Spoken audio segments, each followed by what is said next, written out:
Bom, pessoal, começar o nosso segundo tempo, né? Segundo tempo da nossa aula de hoje.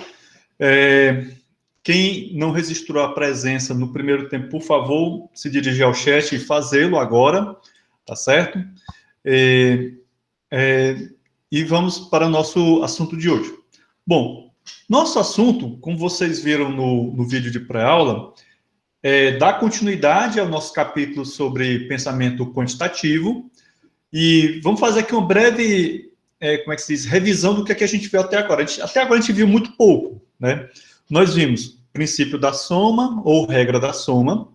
Vimos também o princípio da multiplicação, ou regra do produto, certo? Então, são os nomes que, costumeiramente, a gente encontra na literatura. Beleza? Com esses dois princípios, já somos capazes de resolver uma gama relativamente grande de problemas, certo? Beleza?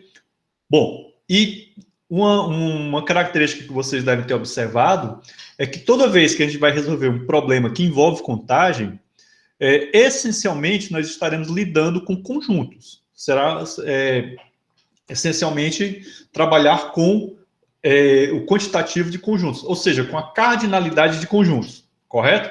Então, o nosso assunto de hoje, que são seleções e arranjos, também a gente continua trabalhando na perspectiva do pensamento quantitativo, na perspectiva do uso de conjuntos, porém, além desses conjuntos, né, nós também iremos trabalhar com a ideia de subconjuntos e de arranjos, né, ou seja, de uma ordem, estabelecer uma ordem nesses conjuntos, né, ou melhor, nessas seleções, certo? Então, eu queria só compartilhar aqui com vocês uma telinha para a gente poder entender melhor isso que eu estou falando para vocês. Beleza? Deixa eu liberar aqui a saída de alguém.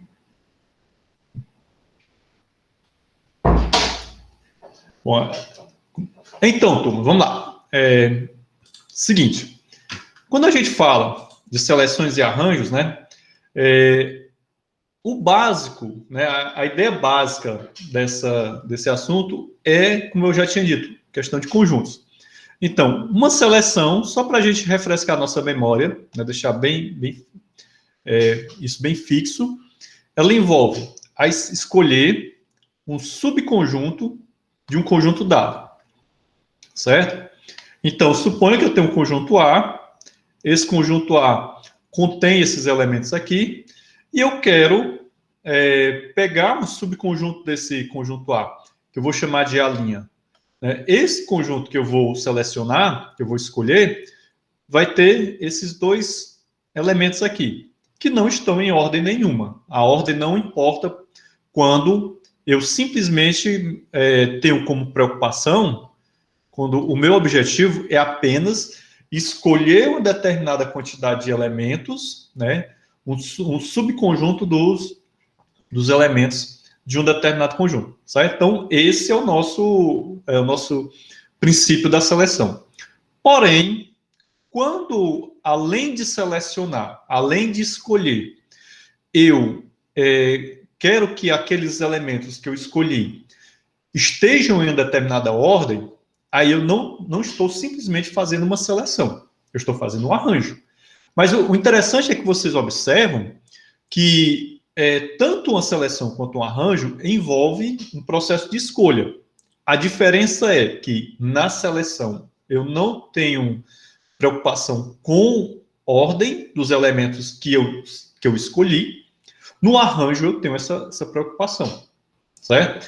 E é isso que vai ser importante para vocês na hora de resolver problemas, né, aplicando essas técnicas da seleção ou do arranjo, ou também modelar alguma situação. Né? Você tem aqui uma situação, bom, eu vou modelar através de quê? Através do princípio da seleção ou através do princípio do arranjo? Bem, envolve apenas escolher elementos. Então eu vou aplicar o princípio da seleção, certo? E aí vocês devem ter observado, devem ter visto lá no vídeo de pré-aula, e também em outros momentos, que isso daqui é um assunto que vocês muito provavelmente viram no ensino médio, né? Que a aplicação das fórmulas não é complicado, né? Então, é uma coisa puramente mecânica. Mas o que exige de trabalho intelectual de vocês é saber como aplicar as fórmulas, certo? A aplicação em si, ela é trivial, beleza? Bom, então, voltemos para cá. Então, aqui eu tenho o arranjo, eu tenho o meu mesmo conjunto A, e aí eu tenho o meu conjunto A' em que eu estabeleci uma ordem, né, desses elementos. Uma outra coisa importante nessa nossa recapitulação é que vocês observem o seguinte: nós vamos ter um determinado número R, né? Esse número R ele vai ser menor ou igual a um determinado N. Quem é esse R?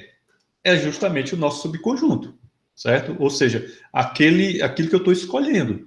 E esse N é o nosso conjunto do qual eu estou escolhendo um subconjunto. Então, em geral, o que é que nós vamos ter? Nós vamos ter que esse R, ou seja, esse subconjunto, ou ele é menor ou igual ao nosso conjunto dado, certo? Então, isso é uma coisa que já deve ficar bem claro para vocês.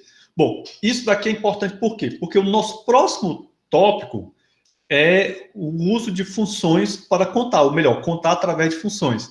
E aí a gente vai para aquela ideia, né, voltar a analisar a questão das funções sobrejetivas, injetivas, bijetivas, né, só que a partir de uma perspectiva de contagem.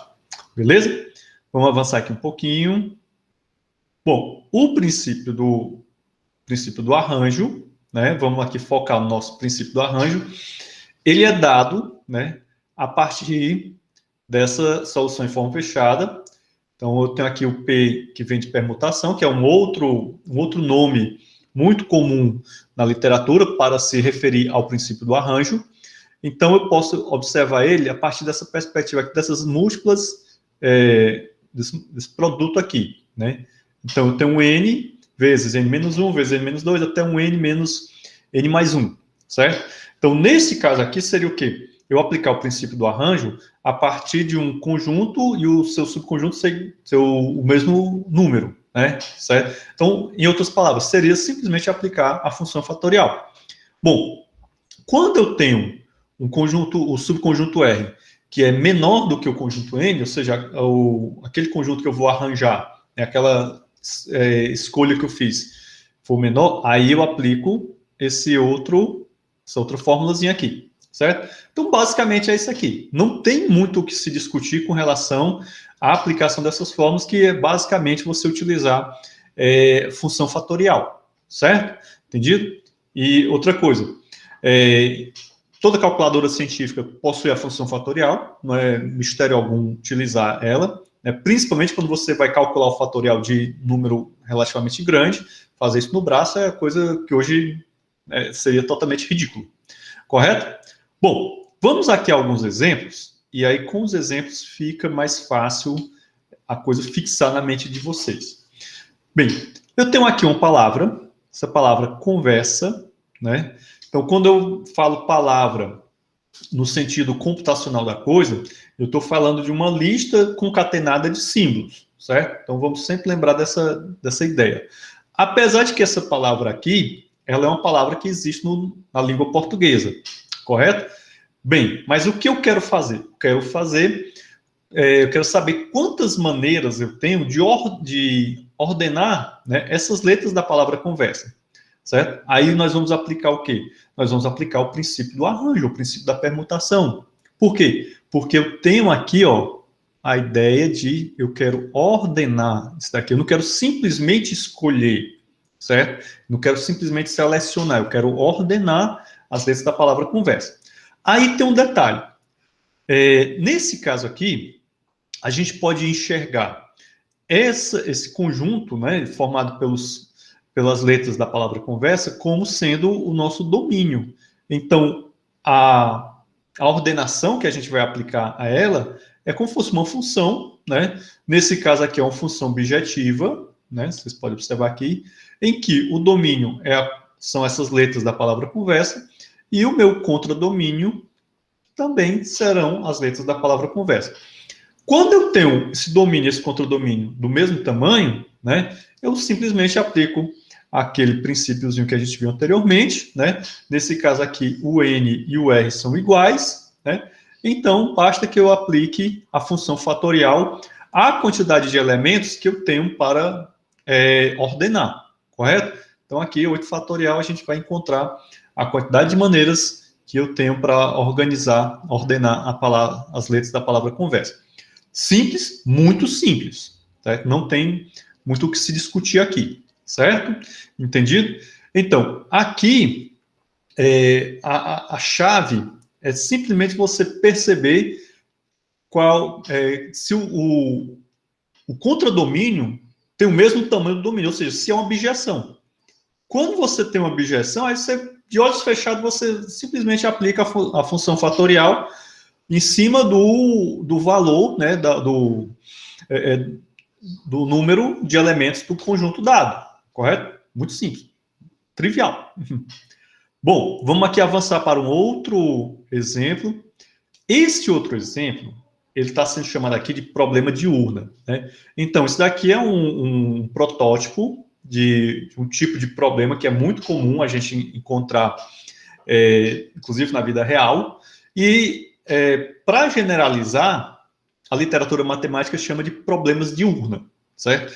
Então, o que caracteriza um problema de urna? Eu tenho ali um determinado recipiente, esse recipiente tem dentro dele um conjunto de objetos, e eu vou sortear, né, vou enfiar a mão naquele recipiente e tirar uma quantidade N qualquer de elementos. Então, é como se eu estivesse colocando minha mão dentro de uma urna para sortear um prêmio. Certo? Por isso que o nome é problema de urna. Beleza? Então, nesse nosso problema de urna, o que é que nós temos? Nós temos que há 10 bolas numeradas, né? Então, o meu N aqui é igual a 10, e eu quero retirar 4 bolas. Então, meu R vai ser igual a 4, ok? Informações muito básicas, beleza. Só que aí, turma, nós temos que observar o seguinte. Uma coisa é nós retirarmos 4 bolas e devolver essas bolas à urna. Por exemplo, eu sorteio uma bola, informo qual é o número da bola e depois eu devolvo essa bola para a urna. O que é que você observa? Você observa que a quantidade de elementos na urna permanece a mesma. Eu sorteio, mas ela permanece a mesma quantidade. Correto? Então, nesse caso aqui, nós vamos ter o quê? Nós vamos ter um problema com recolocação, certo? E aí, nesses problemas com recolocação, nós vamos simplesmente aplicar o princípio da multiplicação, certo? Entendido? Então, seria aplicar o princípio da multiplicação, beleza, tranquilo, tchau e bênção. Sem a recolocação, ou seja, eu removo as 4 bolas, né? Certo? Eu tiro as bolas e ela não vai mais fazer parte. Ou seja, eu vou tirar uma bola, depois outra bola, até a 4ª bola. Certo? Vejam que há uma ordem aí, né? Primeira, segunda, terceira e 4ª bola. Então, nesse caso aí eu preciso o quê? Entender que é um problema sem recolocação, e nesse caso a gente vai aplicar o princípio do arranjo, ou o princípio da permutação. Beleza? Então, aqui eu tenho meu N, meu R, e aí o nosso resultado final seria isso daqui, certo? Como eu havia dito para vocês no primeiro tempo, o que importa para mim é saber se você consegue chegar até aqui, certo? O que vem depois daqui, ou seja, o cálculo do fatorial de 10 sobre o fatorial de 6, né? Esses dois fatoriais, um dividido pelo outro, para mim não interessa muito porque qualquer calculadora faz. Tá certo? O importante é você dizer, peraí, é um problema sem recolocação, eu preciso aplicar esse princípio aqui, beleza? Aí, isso daqui é o que realmente interessa, tá certo? Beleza? Bom, gente, então, vamos avançar aqui um pouquinho, e agora, uma vez revisado o princípio do arranjo, vamos para o princípio da seleção. Como foi dito anteriormente, o princípio da seleção, ele não envolve a preocupação com ordem, certo? Eu tenho aqui um determinado conjunto, certo? Um conjunto com uma quantidade X de elementos, e eu quero selecionar uma quantidade de Y de elementos. Pouco importa a ordem deles. Beleza? Então, no princípio da seleção, nós também temos uma fórmula, né? No caso, essa fórmula é dada também pelo uso de uma função fatorial, certo? Temos esse formato aqui, ou nesse outro formato, também já é bem conhecido de vocês, certo? Então, tanto faz você utilizar esse como esse, nós vamos chegar no mesmo destino. Bem, temos aqui uns exemplos, para que a gente possa compreender bem legal. Temos aqui uma palavra, e aí quando eu, mais uma vez, estou falando de palavra, né? Essa palavra aqui é uma sequência de símbolos, no caso aqui de 2 letras. A gente chama palavra porque, do ponto de vista computacional, essa concatenação de símbolos, ou melhor falando, essa string aqui, recebe o nome de palavra. Beleza? Então, tenho aqui essa palavra, que é formada pelas letras P e F. Veja que a letra P ela aparece 1, 2, 3, 4 vezes. E a letra F aparece 1, 2, 3, 4, 5, 6 vezes. Ou seja, eu tenho aqui um N igual a 10, né? Então aqui eu tenho 10, o meu conjunto formado pelos elementos dessa palavra, o total é de 10. E, só que nós temos o seguinte, nós temos 2 R's aqui. Eu tenho um R que é igual a 4, que seria o subconjunto formado pelas letras P, e eu tenho um R igual a 6, que é o subconjunto formado pelas letras F. Correto? Beleza? Então, entendido isso, compreendido esses subconjuntos, o conjunto e os seus subconjuntos, vamos agora para a questão. Eu quero saber quantas formas, né, eu posso colocar, né, posso selecionar, né, distribuir essas letras, né, sem importar a ordem, através dessas 10 posições. Então, eu vou aplicar o princípio da seleção, certo? No princípio da seleção, eu posso utilizar como subconjunto o conjunto aqui das letras P, né? Aliás, F, que no caso seria aqui o 6, ou o subconjunto da letra F, certo? Curiosamente, você vai obter o mesmo resultado utilizando ou o subconjunto das letras F ou o subconjunto das letras P. Tá? Então, uma característica interessante desse probleminha aqui. Tá certo? Bom, beleza, probleminha simples, tal. Vamos agora para um problema que é mais interessante. Esse daqui eu achei mais legal. Então, gente, nesse problema, eu tenho aqui uma equação, certo?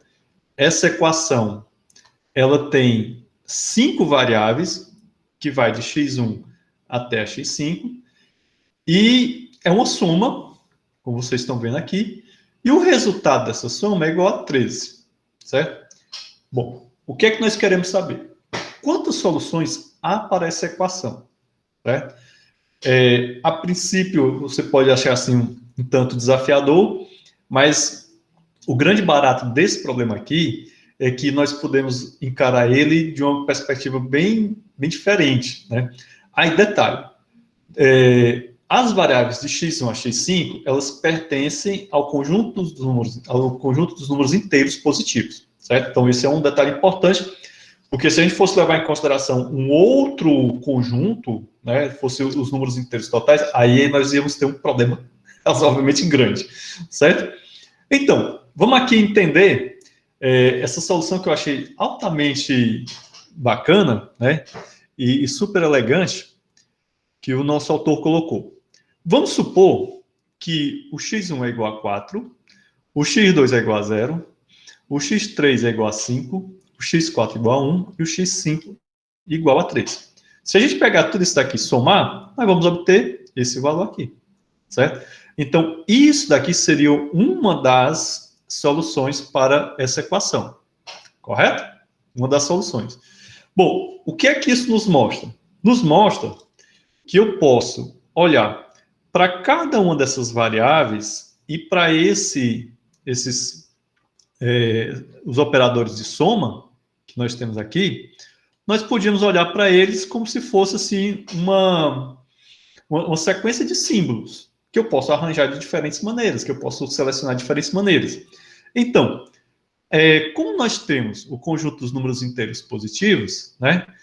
Eu posso olhar para esse 4, para esse 5, para esse 1, para esse 3 e para esse 0, como sendo uma soma de unidades, certo? Então, vejam bem, aqui eu teria o meu x1, aqui o meu x2, ó, o conjunto vazio, aqui eu teria o meu x3, opa, x2, x3, o meu x4 e o meu x5, correto? Tranquilo? Bom, onde é que está o pulo do gato aqui? O pulo do gato está justamente em você olhar para isso daqui e dizer assim, opa, peraí, aqui são símbolos, essas barras que estão substituindo o nosso operador de soma também são símbolos, então eu posso ter um total aqui, né, de 17 símbolos, ok? Entendido? Então, tudo isso daqui, né, esses uns e essas barras, me dão como fosse um conjunto de símbolos, né, que eu posso selecionar, né, que eu vou selecionar, na verdade. Então, ele tem um total de 17, correto? Então, eu poderia ter, no máximo, aqui 17 uns, certo? Bom, só que aí, o que é que nós temos? Aliás, uns e as barras também. Só que eu não quero os uns, eu quero as barras, né? E aí você observa o seguinte, aqui eu tenho 1, 2, 3 e 4, que são justamente essas barras aqui, correto? Então, de acordo com a forma que eu organizar essas barras dentro desse meu conjunto aqui, certo? Que eu distribuí, certo? Que eu posso distribuir elas de diferentes maneiras, certo? Então, eu tenho 17 posições aqui. Na verdade, eu tenho 17 posições para distribuir essas barras. Então, eu quero selecionar 4, correto? Então, isso daqui vai me dar a quantidade de soluções que eu tenho para essa minha equaçãozinha aqui, correto? Então, essa daqui é uma equação, uma solução. Opa, tem alguém chegando. Henrique, seja bem-vindo à aula, chegando um pouquinho cedo para o final da aula, né? Já são 11 horas praticamente. Veio pelo menos garantir a presença. Seja bem-vindo. Então, gente, vamos voltar para cá. Galera, é o seguinte, então, cada uma dessas formas de nós selecionarmos a posição aqui das barras, né, seria uma solução para a nossa equação, correto? Nos exemplos que eu vou trabalhar com vocês daqui a pouco, a gente vai utilizar essa mesma estratégia para encontrar isso, Keila, justamente. O 17 se eu tiver todos os uns e somar com as barras, eu vou ter 17. Só que nesse caso a gente vai olhar para os uns e para as barras não como números, né, mas como fossem símbolos, certo? Que eu vou utilizar para, digamos assim, para marcar posições. E aí, entre uma barra e outra, representa o quê? Uma das variáveis, né? Então, eu tenho 5 variáveis aqui, né? E essas variáveis elas vão ocupar, né? Vão ter uma relação com cada posição entre uma barra e outra, certo? É aí que está a grande beleza dessa solução. Então, eu achei interessante essa solução justamente por isso, porque ele foge um pouco aqui da forma algébrica, né? Usa uma outra representação, mas que no final das contas vai me dar as soluções para esse tipo aqui de problema, certo? Entendido? Então, na verdade, aqui eu tenho 5 variáveis, certo? Elas são somadas, e como são inteiros positivos, né? Então, posso simplesmente assumir, e isso é uma premissa verdadeira, que cada variável dessa são vários uns somados, ou nenhum, como é no caso aqui o x2. O x2 podia ser igual a zero, certo? Que é no caso aqui. Beleza? Deu para entender aí, turminha? Muito boa aí a pergunta da Keila, certo? Bom, agora vamos para um outro problema que tem facilmente a gente pode aplicar no nosso cotidiano, na vida real. O que eu acho legal nesses problemas de arranjo de seleção é que a vida real, né, o mundo lá fora, está rodeado desses problemas, né? Então, facilmente a gente a gente se depara com uma situação, inclusive no nosso cotidiano, onde você poderá aplicar um desses princípios, né, para resolver alguma coisa do teu dia a dia, certo? Bom, aqui para o pessoal que gosta de jogos, né, de torneios, de disputas, esse problema aqui é bacana. Então, vamos supor, você está organizando um torneio, certo? Não sei qual é o jogo, eu sei que é um torneio que envolve 2 times. Esse torneio é chamado melhor de 7. Por que melhor de 7? Porque no máximo terão 7 partidas, certo? Mas vence o torneio, não é vence as partidas, não, vence o torneio. Aquele time que conseguir ganhar 4 jogos, certo? Vejam bem, preste atenção no problema. O torneio envolve, no máximo, 7 jogos, mas não necessariamente os 2 times jogarão os 7 jogos, certo? A gente precisa sempre ter isso em mente. Por exemplo, nós temos aqui, na verdade, nós vamos ter 4 cenários, certo? No primeiro cenário, um dos times ganha 4 jogos seguidos, ok? Então, temos aqui, ó, um cenário que eu vou chamar de C1. O time A ou o time B, ele vai ganhar 4 jogos seguidos.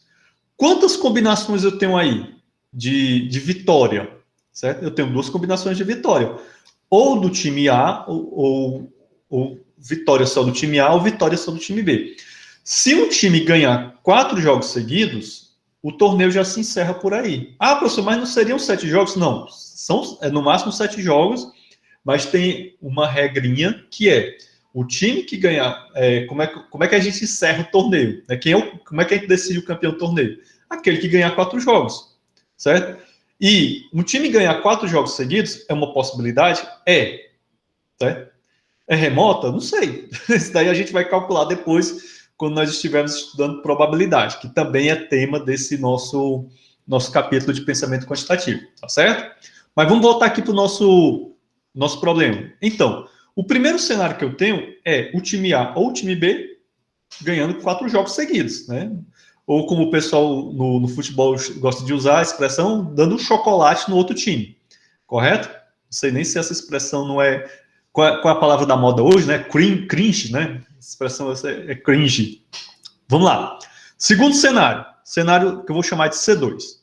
No cenário C2, serão necessários 4 jogos. Aliás, 5 jogos. Por quê? Porque nesse cenário aqui, o vencedor, ele vai perder um jogo, certo? Ele não vai ganhar 4 seguidos. Ele ganha, vamos supor, ele ganha 3, perde 1, mas o jogo seguinte ele ganha. Então, vocês veem aí que foram necessários 5 jogos, certo?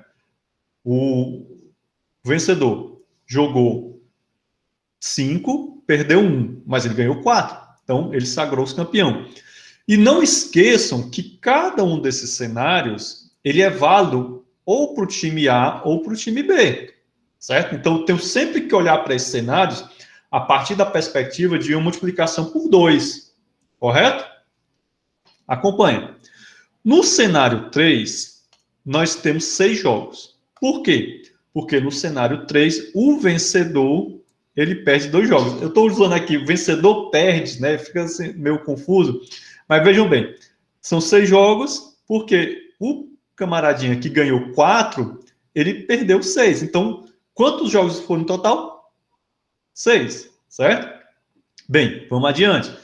E o último cenário possível, que é o cenário C4, é aquele cenário em que a gente joga 7 partidas, a gente disputa 7 jogos.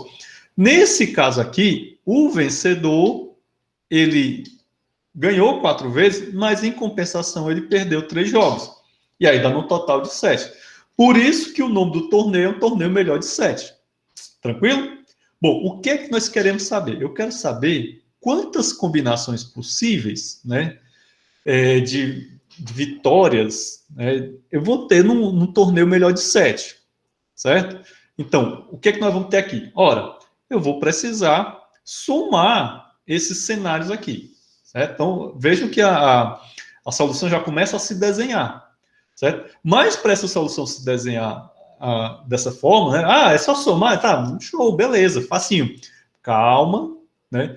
Para isso, a gente precisou chegar a essas conclusões aqui, certo? A construir cada um dos cenários, beleza? Vamos aqui continuar. Então, vamos agora para as nossas possibilidades. Como é que eu vou calcular as possibilidades? Eu quero saber quantas possibilidades eu tenho, né? Então, a gente já sabe que é a soma de tudo. Porém, o que é que eu vou aplicar? Princípio da soma ou princípio da seleção? Aliás, princípio da soma não, princípio do arranjo. Então, aqui eu vou aplicar o princípio da seleção.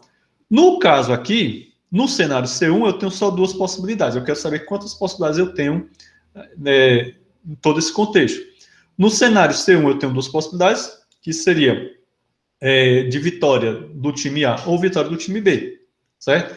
No cenário C2, eu tenho duas vezes 4 escolhe 1, certo?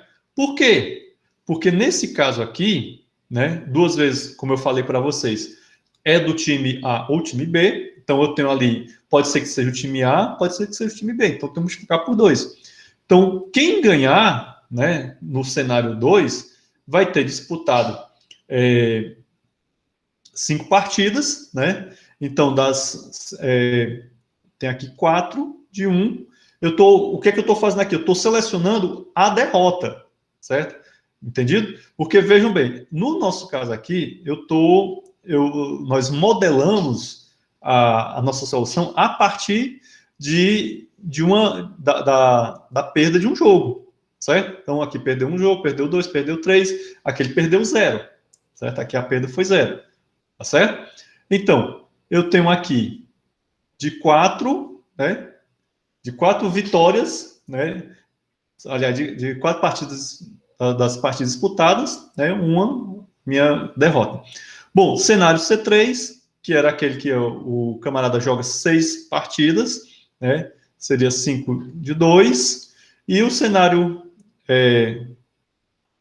C4, que seria a disputa de 7 partidas, teríamos isso daqui. Pronto, a soma de cada uma dessas possibilidades, né, vai dar o resultado total, ok? Beleza? Então, como eu já tinha dito para vocês anteriormente, o grande X da questão é a gente chegar até aqui, certo? Esse cálculo aqui, qualquer calculadora faz. Bom, esse problema tem uma outra solução, que é mais simples. Nessa outra solução, a gente parte do seguinte princípio. Ora, eu tenho aqui 7 partidas. Se um time ganhar 4 partidas, ele vai entregar as outras 3 partidas, né? Seria mais ou menos isso a ideia. Então, quantas possibilidades eu tenho nesse caso aí? Aí eu venho para isso daqui. Como são 2 times, eu multiplico isso por 2, como vocês estão vendo. E aí nós vamos obter o mesmo resultado que eu obterei, né, com esses procedimentos aqui. Então, vocês estão vendo aí o quê? Para o mesmo problema, eu tenho duas soluções, tenho duas abordagens. Eu chego ao mesmo destino por caminhos diferentes, certo? Um caminho mais trabalhoso, outro caminho mais simples. Por que eu apresentei essas duas soluções? Porque provavelmente em outros problemas que vocês poderão encontrar por aí, talvez não seja possível você empregar direto essa segunda solução. E aí é interessante você ter uma compreensãozinha dessa primeira solução que é um pouco mais sofisticada, certo? Entendido? Bom, agora eu queria passar para um outro conjunto de exemplos que eu selecionei aqui. Deixa eu pegar aqui meus alfarrábios. Certo? Bem, mas antes de passar para esses exemplos, eu queria só ver aqui com vocês uns detalhezinhos que eu vi aqui nesse outro livro. Espera aí, guardem um pouquinho.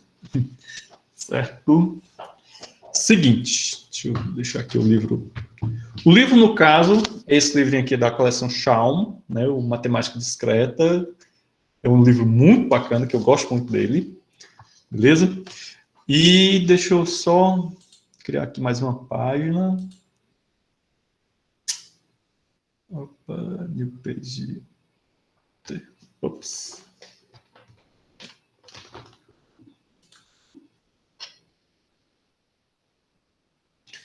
Bom, gente, aqui é o seguinte. Deixa eu ajeitar aqui. para ficar melhor para mim.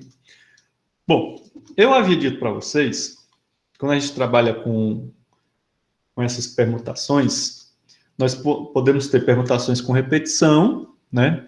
Que seria, por exemplo, vamos pegar aqui um exemplo aqui bem bacana aqui do livro, certo? Eu tenho essa palavra aqui. E, A, B, B, Y, certo? Eu quero saber, né? Ele diz aqui o seguinte: queremos formar eu quero saber todas as possíveis palavras que eu posso formar utilizando essas letras aqui. Esse é o nosso problema, ok? Só que aí você tem uma questão que é o seguinte: eu tenho essa letra B, ela aparece repetida.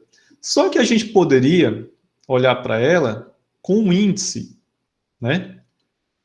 Em cada uma delas, e esse índice faria com que nós percebêssemos ela como sendo símbolos diferentes, correto? Que seria o caso de uma espécie de multiconjunto, ok? Então, para esse tipo de problema, em que eu tenho alguns elementos repetidos, nós podemos aplicar o seguinte princípiozinho aqui, né? Então, é uma permutação, é um arranjo, ok? E a gente vai, como ele coloca aqui no nosso livro, certo?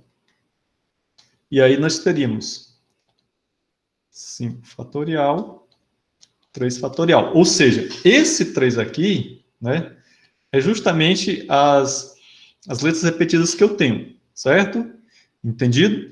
Nesse caso aqui, nós teríamos essa situação, porque aqui eu só tenho um subconjunto, desculpa, com essas 3 letras repetidas. E essa outra aqui não tá, aí beleza. Bom, vamos aqui pegar um outro exemplo que tem no livro, que aí fica mais tranquilo também. Observem essa palavra aqui.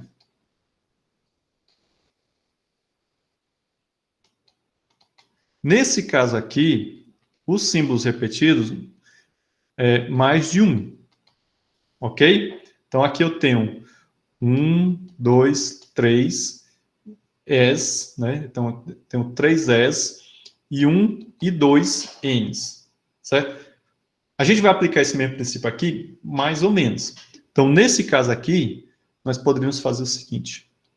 De acordo aqui com o nosso livro, 7, ele até coloca aqui um ponto e vírgula, que é para diferenciar da equação, né, do princípio da permutação clássico, né, que a gente viu ainda há pouco. Então, esse 7 aqui seria o meu n, certo? Que é a quantidade de elementos que eu tenho nesse conjunto. E eu teria aqui esse 3 e o 2, que seria o quê?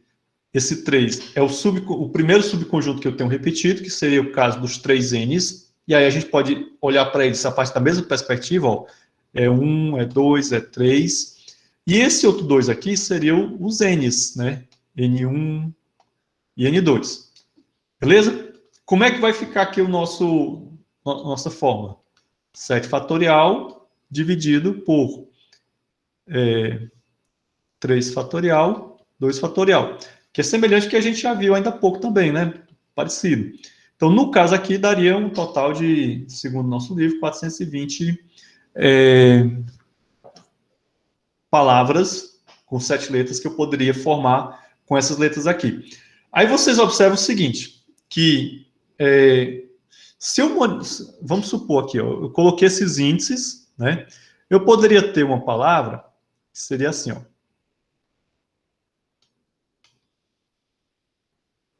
Aqui 1, 2, aqui o 3. Olhando assim, né, se a gente omitir os índices, a gente vai dizer que é a mesma palavra, só que como eu falei para vocês, como é um multiconjunto, eu posso olhar para esses símbolos repetidos e associar um índice a cada um deles, para dar essa ideia de que são elementos distintos, certo? E aí nós poderíamos dizer que essas duas palavras aqui, elas são diferentes, né? Por quê? Porque aqui os índices estão, ó, aqui é o N2, aqui é o N1, aqui é o N1 e aqui é o N2, certo? Se eu omitir os índices de ambas as palavras, aí elas estão totalmente iguais. Mas, como a gente estava comentando, com os índices ficam arranjos diferentes. Beleza? Tranquilo aí? Então, isso daqui seria o que ele chama de permutação com repetição, certo? Beleza? Bom, Tom, então deixa eu só pegar aqui um outro material para a gente poder começar os nossos trabalhinhos. Arrastar para cá, outra tela. Então, vejam bem, a editora que eu comprei o livro texto que a gente utiliza aqui na disciplina, ela disponibiliza para a gente, professores, o acesso a uma biblioteca virtual, e aí eu tenho as duas versões, tanto o livro físico quanto o livro virtual, que é o que eu estou utilizando aqui com vocês. Só mostrar aqui para vocês, né? Então, aqui o nosso livrinho, né? Fundamentos da Matemática Discreta. A gente utiliza esse softwarezinho para poder acessar a biblioteca virtual. E o grande barato é que a gente tem acesso a vários outros livros. Esses daqui estão, digamos assim, na minha prateleira, beleza? Mas vamos voltar para cá. Seguinte, nosso primeiro problema, né? Ele diz o seguinte: um comitê composto por 3 pessoas é escolhido. Aliás, um comitê composto por 3 pessoas é escolhido de um grupo de 20. Quantos comitês diferentes podem ser formados se...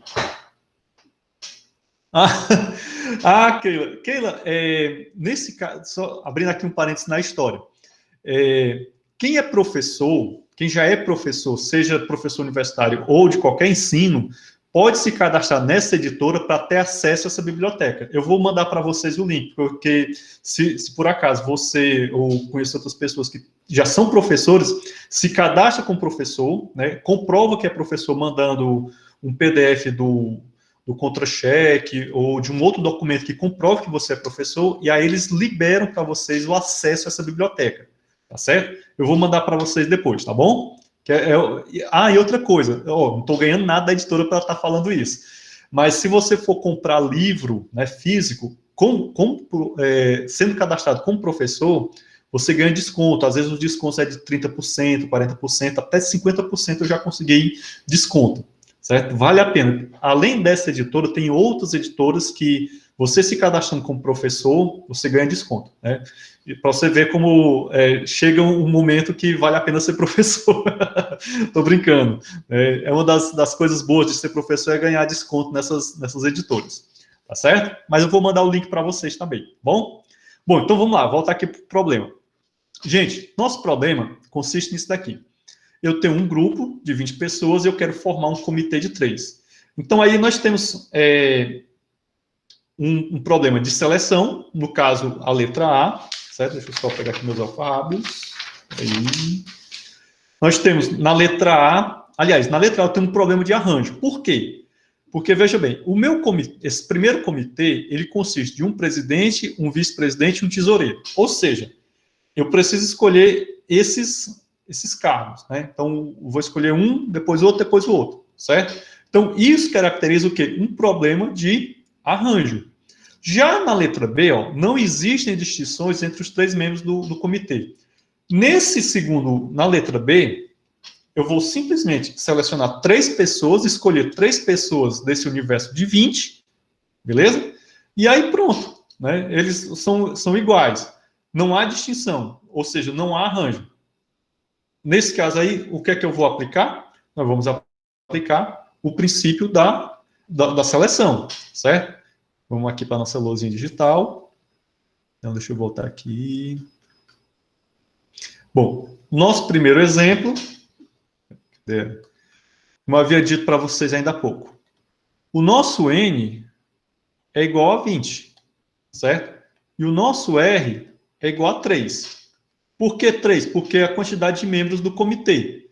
O 20 é o meu conjunto, de onde eu vou escolher, só que eu tenho 2 tipos de escolha. Uma escolha em que eu vou escolher um presidente, um vice e um tesoureiro, e uma escolha que simplesmente eu vou selecionar 3 pessoas e correr o Maria Preá. Na letra A, nós vamos aplicar o princípio da permutação. Então, de 20, eu escolho 3. certo? Então, isso daqui é uma resposta válida para a letra A? Para mim está ótimo. E na letra B, nós vamos aplicar o princípio da escolha, né, representado por isso daqui, certo?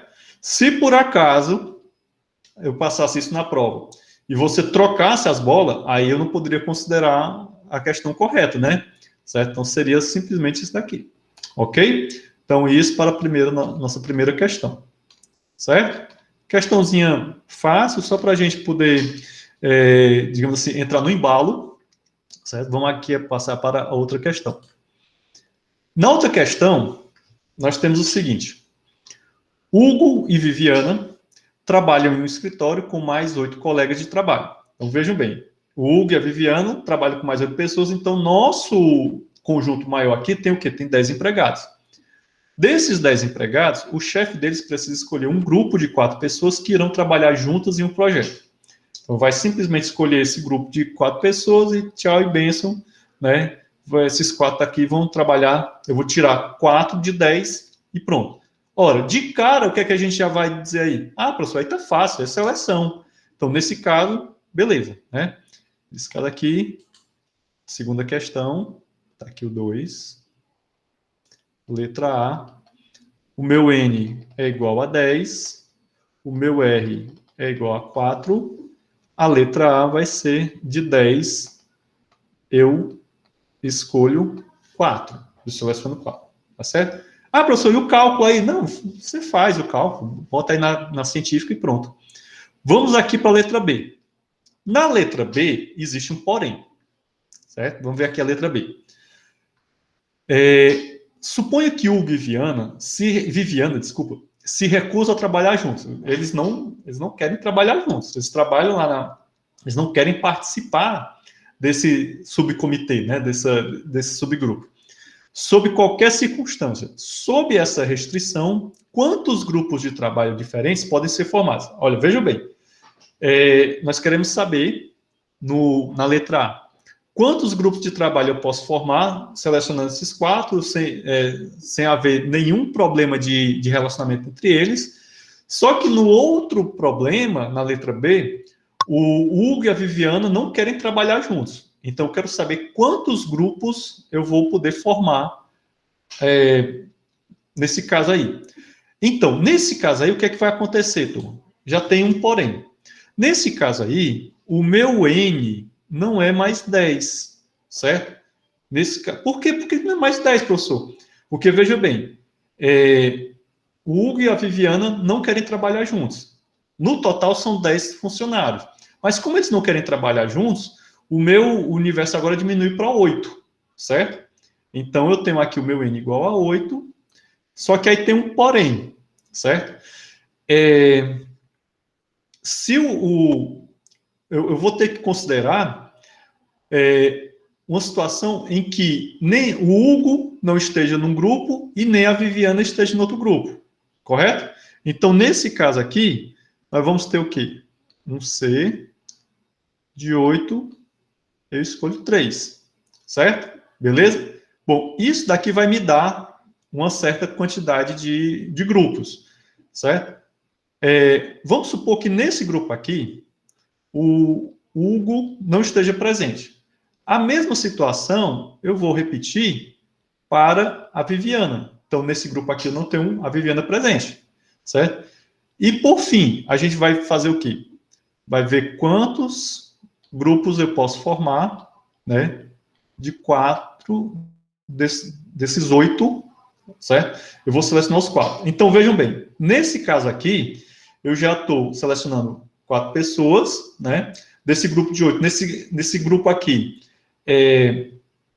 o Hugo e a Viviana não estão presentes de jeito nenhum, certo? Eles não estão de jeito nenhum, tá certo? Então, aqui nem o Hugo nem a Viviana. Aqui, ou o Hugo está presente e a Viviana não está, e aqui a Viviana está presente e o Hugo não está, correto? Então, a soma disso daqui, dessas 3 seleções, vai me dar a quantidade, né, de grupos que o chefe deles precisa formar, certo? Deu para entender aí? Vejam bem, pessoal, deixa eu voltar lá para a lousa, para a gente poder entender melhor. Nessa segunda situação, ela é mais complexa do que a primeira, porque eu preciso levar em consideração outras combinações. Que combinações seriam essas? Seriam combinações em que o Hugo está presente e a Viviana não está, uma combinação em que a Viviana está presente e o Hugo não está, e uma combinação em que nenhum dos dois está presente, certo? Que no caso aqui o chefe vai escolher 4, né, 4 funcionários, excluir o Hugo e a Viviana. Por isso que nesse caso aqui, ó, o meu universo, né, o meu conjunto maior, o meu N, vai ser 8 e não 10. Na primeira situação, o meu N era 10, porque eu simplesmente ia pegar ali aqueles 10 empregados e escolher 4, pronto. Beleza? Vamos partir aqui para mais um exemplo. Bom, temos aqui um outro exemplo bem bacaninho. A terceira. Ruth tem o seguinte conjunto de ímãs. Então, essa menina, essa pessoa, tem um conjunto de 7 ímãs, com as letras A, B, C, D até G. Bom, primeiro, ela quer saber quantas cadeias diferentes, compostas por 3 letras, ela pode formar com esses ímãs. Então, vejam bem, vamos lá, para a nossa lousa. Aqui é o terceiro, né? Terceira questão. Letra A. Presta atenção. Aqui é algo que vocês já viram. Então, eu tenho aqui, eu vou chamar de conjunto L. Tem as letras A, B, C, D, E, F. É até que letra, meu Deus? Até a G. F, G.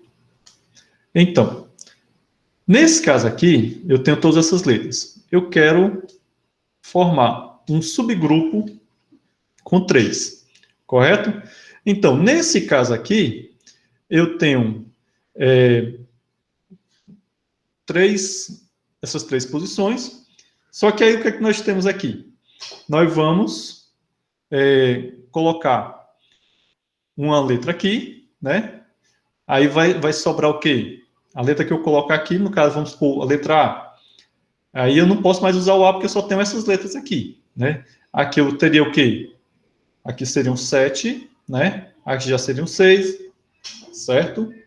E aqui já seria 5, correto? Então, isso daqui, uma vez outro, daria a quantidade de palavras possíveis formadas com apenas 3 letras, utilizando esse universo aqui, correto? Então, deixa eu só deixar isso daqui mais bonitinho. Beleza? Bom, esse é a letra A. No caso aqui, ó, quantas cadeias diferentes compostas por 3 letras ela pode formar com esse símbolo? Vimos ali. Eu tenho uma cadeia com 3 letras, o meu conjunto tem 7 elementos, mas eu só vou escolher 3 para formar as palavrinhas. A letra B é um pouco mais complexa. Presta atenção. Quantas cadeias diferentes, compostas por 3 letras, ela pode formar se a letra do meio deve ser uma vogal? Então, voltemos. Bom, na letra B, eu tenho a mesma história, certo? De 3 posições, né? Deixa eu ver aqui. Isso, são 3 letras. Só que essa letra aqui do meio, certo? Do meio, a posição do meio tem que ser uma vogal, correto? E aí, o que é que nós vamos fazer? O que é que nós temos aqui? O que é que a gente precisa analisar?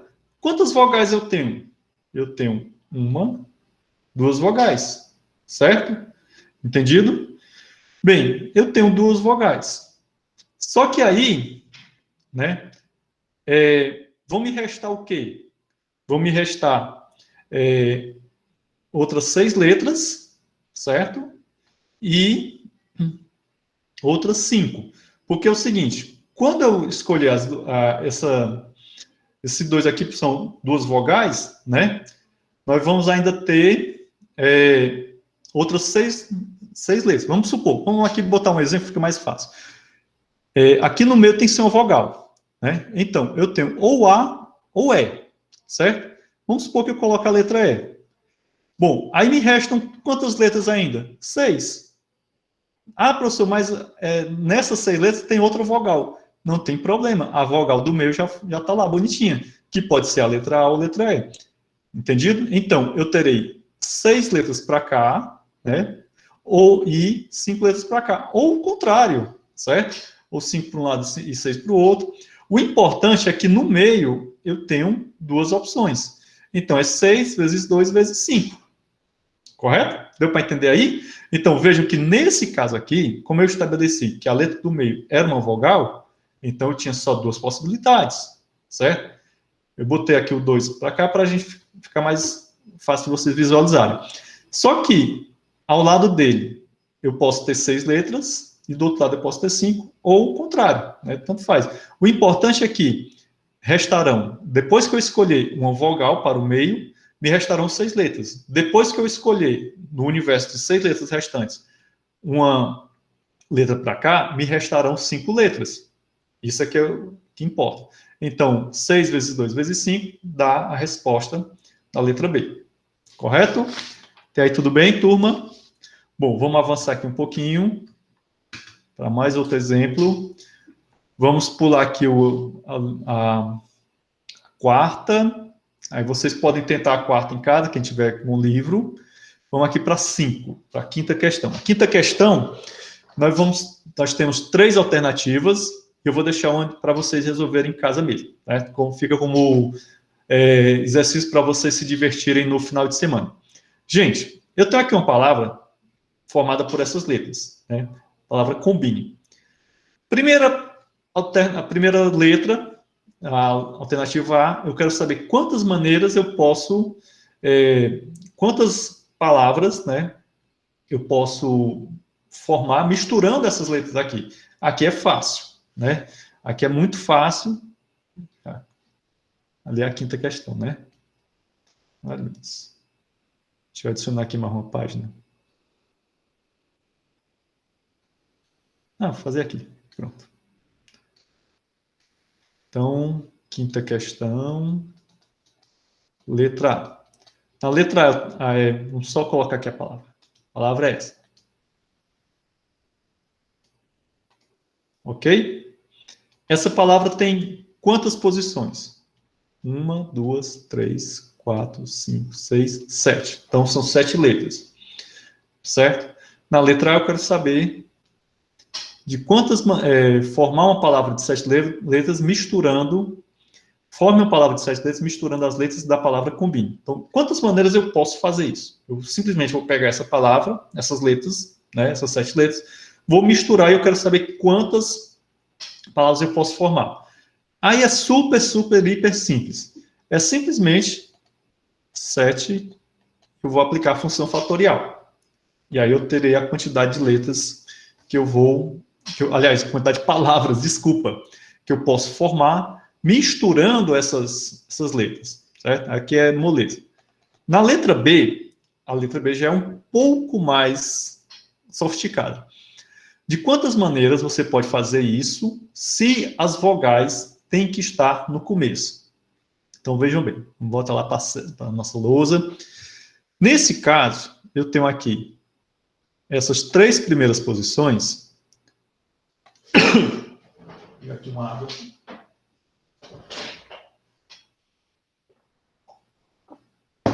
Essas 3 primeiras posições serão ocupadas pelas vogais, correto?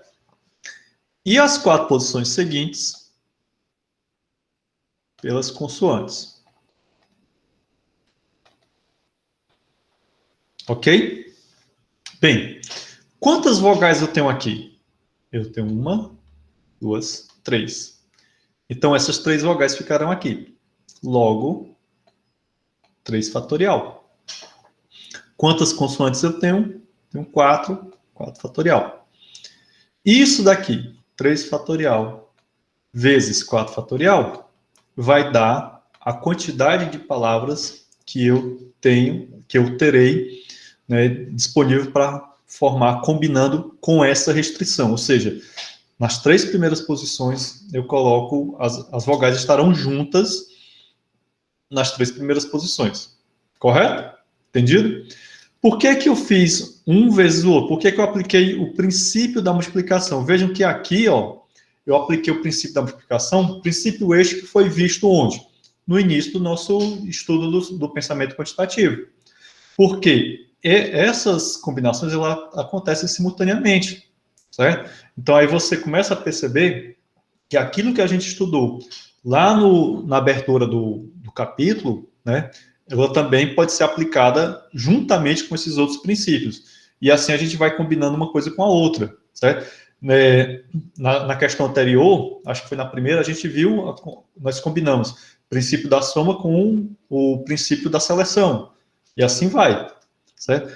É aquela coisa, você é apresentado a uma caixa de ferramentas. O princípio da soma, o princípio da multiplicação, o princípio da seleção e o princípio da permutação são as suas ferramentas. Como você vai utilizar essas ferramentas é que é o pulo do gato, ou seja, saber utilizar essas ferramentas, saber combinar essas ferramentas é que são as chaves que vão abrir todas as portas do castelo. Tranquilo?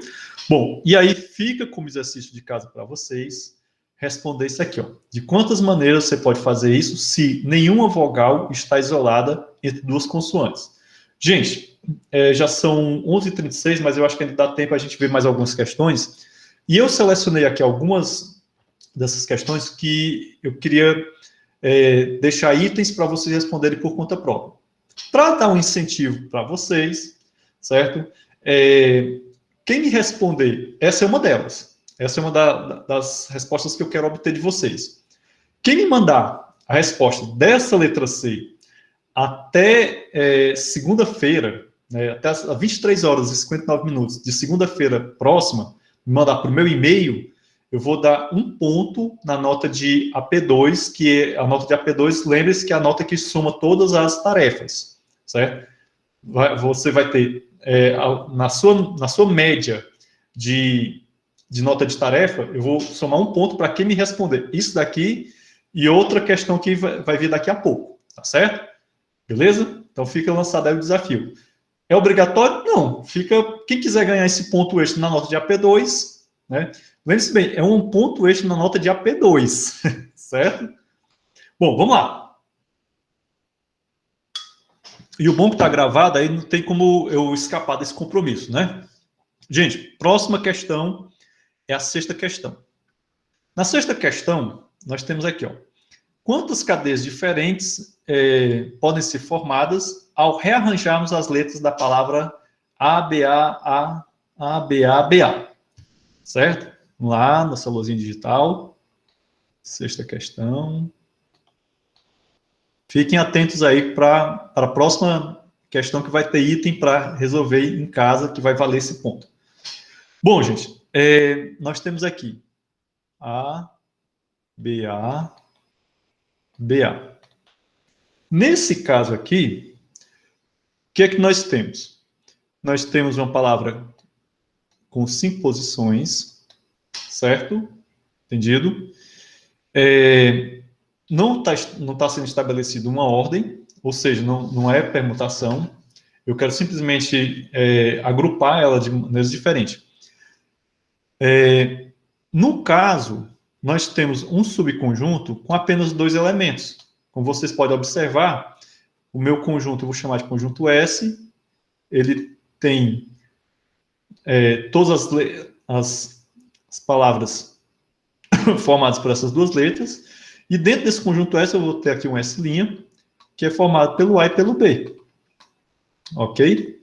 E o conjunto S é o conjunto de todas as palavras com 5 letras, formada única e exclusivamente por esse conjuntozinho aqui. Nesse caso aqui, turma, vocês vão utilizar o quê? O princípio da seleção, de 5, seleciona 2. Né? Esse 2 é justamente esses dois símbolos aqui, o A e o B. Bom, então não tem muito o que se discutir aqui, não.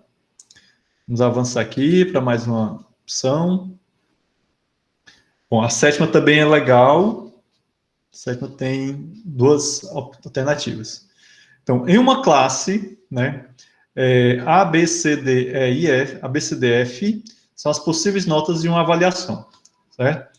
Então, nós temos aqui essas notas e nós temos de quantas maneiras o professor pode atribuir essas notas para uma classe de 7 alunos.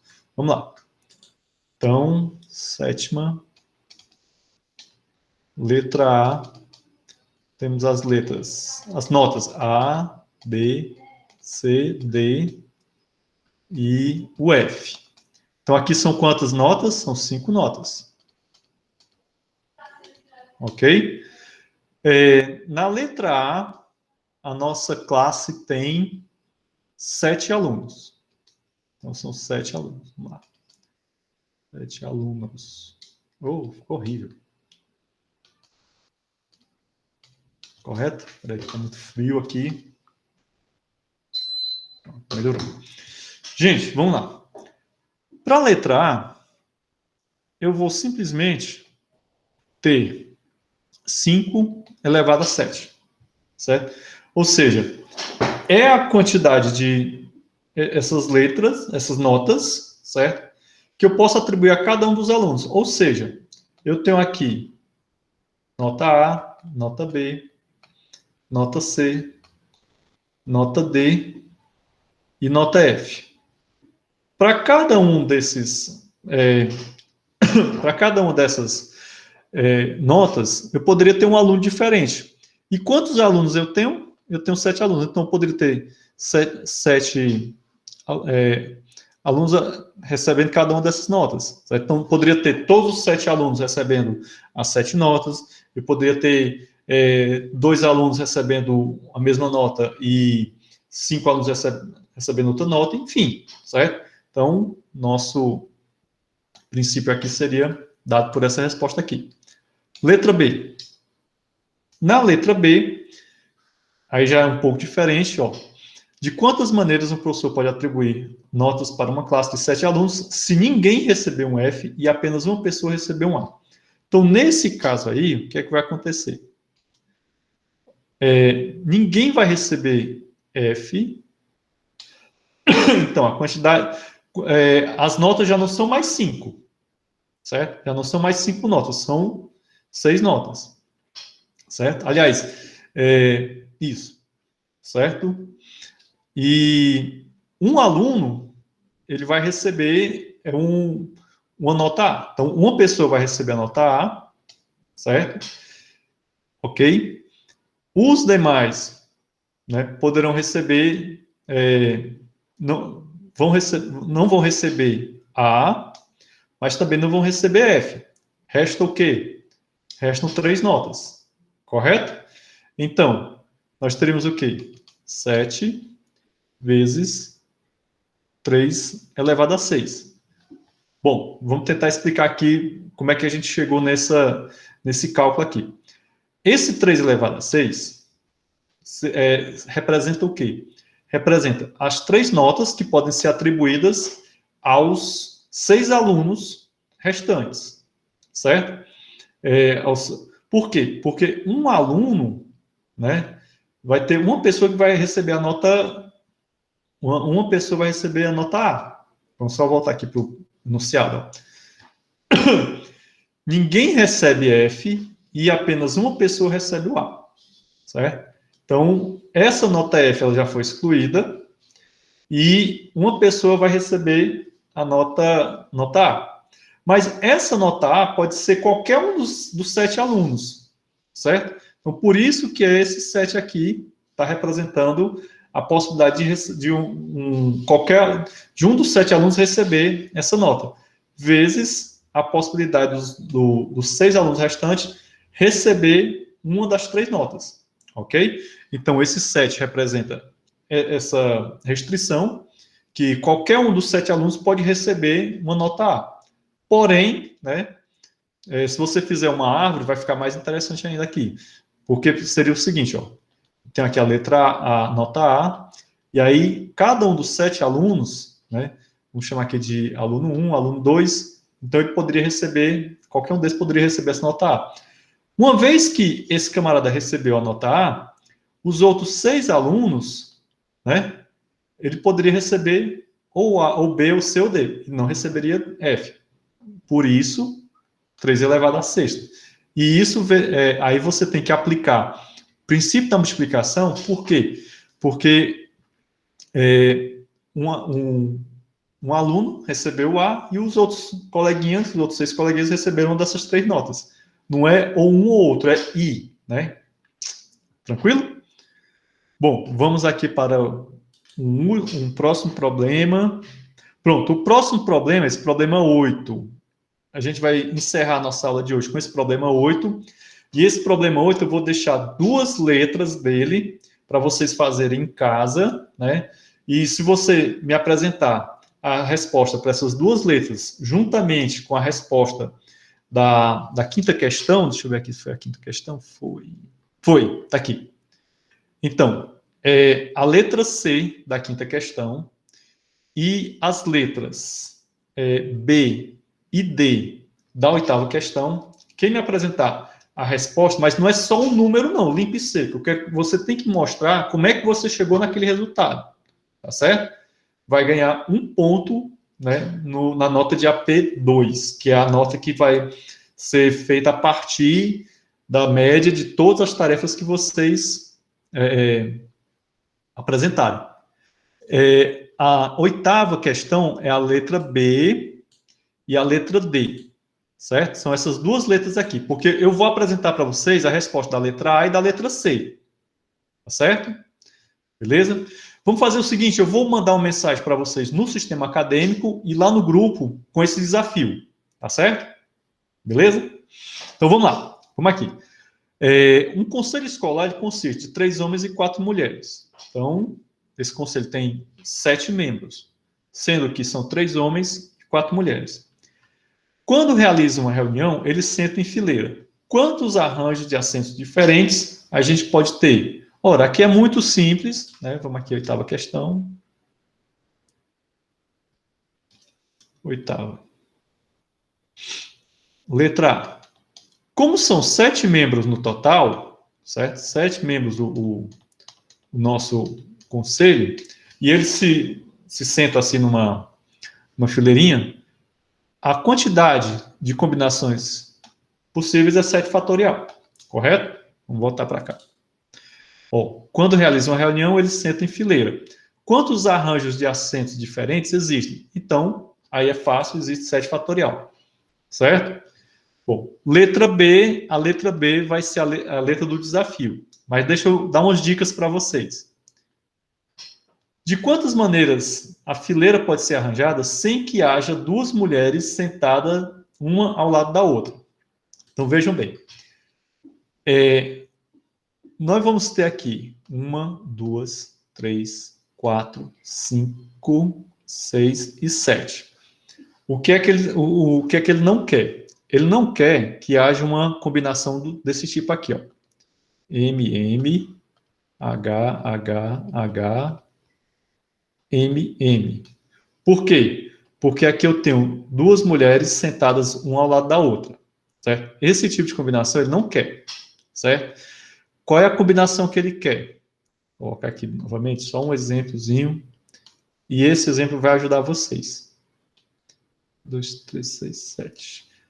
Eu posso ter, ó, M, H, M, H, M, H, M. Isso daqui é uma combinação ok. Porque não tem nenhuma mulher sentada uma ao lado da outra. Tá certo? Bom, nesse total aqui, 7 fatorial, tem todas as combinações possíveis. Inclusive as combinações que não são permitidas na letra B. Então, de uma certa maneira, o que é que você precisa descobrir? Você vai tirar desse universo aqui as combinações que são possíveis, certo? Que são permitidas. Ou seja, a quantidade de combinações como essa daqui. Essa daqui é uma das combinações, tá certo? Dica para vocês responderem. Então, a letra B é a do desafio, certo? Gente, vale 1 ponto na nota de AP2. Estou incentivando vocês mais ainda. Letra C, certo? Vamos aqui para a letra C. Quantas maneiras existem de selecionar um subcomitê de 4 membros? Ah, isso daí é fácil, né? Selecionar um subcomitê diferente, 4 membros. Né? Eu tenho aqui, o meu N é igual a 7, o meu R, que é meu subcomitê, são 4. Esse subcomitê, eu não estou especificando nenhuma ordem nenhuma, então é de 7, eu seleciono 4. Pronto. Resposta da letra C. Correto? E agora vamos para a letra D, que é do desafio. Certo? É do desafio. O que é que diz a letra D? Quantas maneiras existem de selecionar um subcomitê de 4 membros do conselho se o subcomitê deve ter pelo menos 2 mulheres? Então, vejam bem. Nesse total aqui, certo? Tá todo mundo, tá? Tá subcomitê com 4 homens, subcomitê com 4 mulheres, subcomitê com 2 homens e 2 mulheres, subcomitê com 3 homens e 1 mulher, certo? Só que na letra D eu quero um subconjunto disso daqui, certo? Que são os comitês que têm pelo menos 2 mulheres, certo? Então, recapitulando, vocês vão calcular isso aí, vão mandar por e-mail, né? Para o meu e-mail institucional, que vocês já sabem, mas eu vou mandar a mensagem lá no sistema acadêmico. Vocês vão ter até segunda-feira, até as 23 horas e 59 minutos. Quando for terça-feira pela manhã, eu vou verificar minha caixa postal, e aí eu vou ver se aquele e-mail chegou na minha caixa postal, se foi enviado dentro do prazo. O deadline é 23 horas e 59 minutos, tá certo? De segunda-feira, tá bom? Ah, professor, como é que a gente pode fazer? É individual? É individual, certo? Anota não é em grupo, não, tá bom? Apesar de que eu sei que vocês vão conversar uns com os outros, tá bom? E vão tentar encontrar esse resultado. Fica à vontade, mas a resposta tem que ser enviada individualmente, tá bom? Não é um e-mail, professor, todos nós aqui da turma fizemos, tá aqui a resposta. Não quero isso. Eu quero um e-mail, né, com a resposta de cada pessoa. Pode ser que alguém tente fazer sozinho, né? Não sei, fica aí a cargo de vocês, tá bom? Gente, ó, já são 11h52, a fome está começando a apertar, né? Nós já vimos muitos exemplos desse assunto aqui, eu acredito que ficou bem claro para vocês, né? Já estou deixando aí um desafio para o final de semana, valendo um pontinho extra. Quero encerrar nossa aula de hoje. Aproveitar para dizer, quem ainda não registrou presença, por favor, se manifestar aí no chat, tá certo? Vai registrando a presença no chat. E desejo a vocês um bom final de semana, tudo de bom, e muita paz, muita saúde, e continue se cuidando, porque o negócio ainda está sério, né? E qualquer novidade com relação ao próximo semestre, procurem a coordenação, né? No caso, o pessoal da computação procura a mim, os meninos da matemática procuram lá o professor, meu Deus, esqueci o nome dele, rapaz, Edvalter, gente boa, o professor Edvalter, eu procuro o professor Edvalter, tá certo? Não aceitem, como é que dizer, não caiam em conversas, eu ouvi falar e tal, não sei o quê. Procure os coordenadores, tá bom? Gente, encerrar aqui a gravação interrompida.